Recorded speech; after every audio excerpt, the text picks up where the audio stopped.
오늘 사실 정치권 휴가 얘기를 해보려고 하는데요. 지난주 윤 대통령과 여야 당대표가 일제히 여름 휴가 일정을 보냈습니다.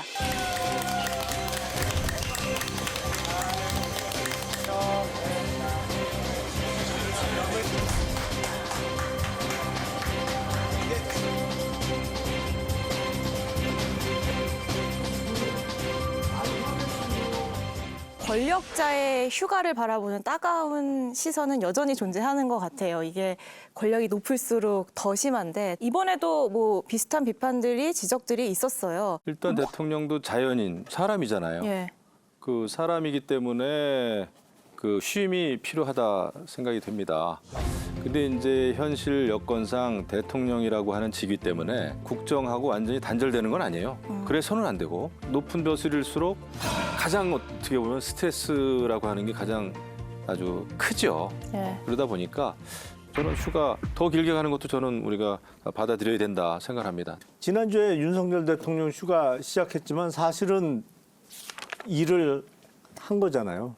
잼버리 개막식에도 참석을 하고 뭐 그래서 휴가 같지 않은 휴가를 보내게 되는 게 높은 자리에 앉은 분들의 어떤 면에서는 뭐 책무 뭐 이렇게 볼 수 있겠죠. 대통령이라는 자리가 사실 숨을 쉴 수가 없을 정도예요. 보고가 많고 국정 최고 컨트롤 타워 아니에요. 그리고 또 중요한 결정들을 많이 하잖아요. 결정도 결정이지만 사실은 하루 종일 보고받고 점검하고 체크하고 그다음에 결정을 하기 위한 그런 정책이나 현안들은 또 따로 이제 일정들을 잡아서 회의를 하고 그걸 매일 해야 돼요, 매일.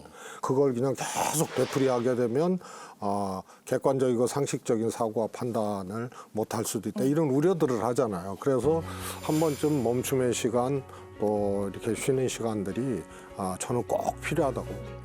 근데 이제 과거에 대통령들이 휴가를 갔다 오면 이런저런 이제 구상을 휴가 이후에 내놓잖아요. 제일 유명했던 게 사실은 김영삼 대통령이 금융실명제를 전격 발표를 했지 않습니까? 청남대 휴가를 갔다 와서. 친애하는 국민 여러분, 드디어 우리는 금융실명제를 실시합니다. 이 시간 이후 모든 금융거래는 실명으로만 이루어집니다. 국정의 메시지나 혹은 방향이나 이런 걸 내놓는지도 우리가 좀 주의 깊게 관찰해야 될 대목 중에 하나죠. 이번 윤석열 대통령의 휴가는 정말로 그건 지적할 점이 하나 있어요. 뭐요? 처음에 안 가신다 그랬잖아요. 대통령실 발로. 근데 참모들이 가시라고 권고해서 갔다는 거예요. 근데 참모들이 건의해도 안 가실 계획이었으면은 안 간다라고 해야 더 빛이 나는데 그 가시는 과정을 그렇게 기획을 하듯이 해서 이렇게 가는 거는 그거는 저는 별로라고 봐요. 그렇게 뭐 색안경을 끼고 해석할 필요 있을까요? 참모들이 또 이렇게 간곡하게 여러 가지 또 예. 이유를 들어서 설명을 하면서 가셨으면 좋겠습니다. 그럼 갈 수도 있죠. 그럼 이번엔 국회로 가보겠습니다. 여야 당대표도 나란히 여름휴가 일정을 보냈는데요. 두 사람의 휴가 스타일이 사뭇 달랐습니다. 일단 국민의힘 김기현 대표, 가족들과 베트남으로 휴가를 가셨어요. 그 당대표라고 해서 해외로 휴가 가지 말라는 법은 저는 없다고 봐요. 그리고 이제 지난번에 뭐 전당대회 이후에 나름대로는 당대표도 굉장히 오랜 시간 지금 달려왔을 거예요. 더더군다나 당대표야말로 이제 국정감사라든지 정기국회를 앞두고 또 내년 총선을 앞두고 아마 조금 개인적인 시간을 갖는 것도 저는 필요하다 생각합니다. 네. 베트남에 갔지만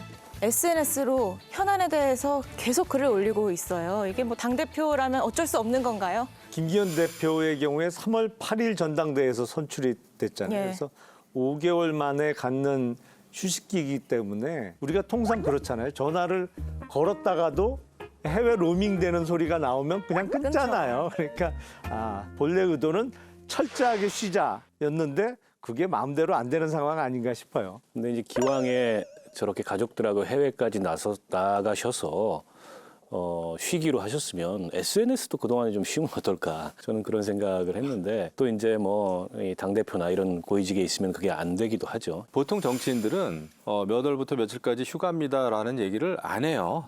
대부분. 예.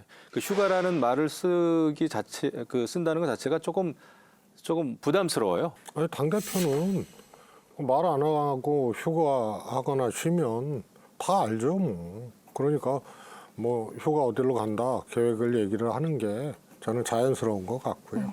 근데 이제 김기현 대표 그 휴가철에 읽을 도서 목록을 또 발표를 했더라고요. 네. 근데 재밌는 게 그중 두 개예요. 하나는 8번의 뭐 세계적인 협상이라는 게 하나 그러니까 있고 그게 있고 세습 자본주의 세습 자본주의 세대가 있고. 있고 그다음에 저기 이재명 대표 그 기본소득 기본소득 비판. 비판이 있어요. 근데 굳이 휴가철에 가면서 독서도 아니고 굉장히 특이한 이종 상품이 지금 김기현 대표 발로 나온 케이스 아닌가 싶고요. 그 말씀을 하셔서 좀 저는 약간 이해가 안 되는 게 기본소득이 국민의힘의 강령에 들어가 있거든요. 당대표께서 문제의식이 있으면 그거부터 고치고 기본소득 비판을 하시면 좋은데 강령에 딱 명시돼 있는데 기본소득 비판을 들고 가시면 앞뒤가 안 맞잖아요. 이번엔 이재명 대표 얘기를 해볼게요. 수도권 모처에서 여름 휴가를 보냈고요. 김기현 대표보다 기간도 더 짧아요. 저는 그렇다고 봐요.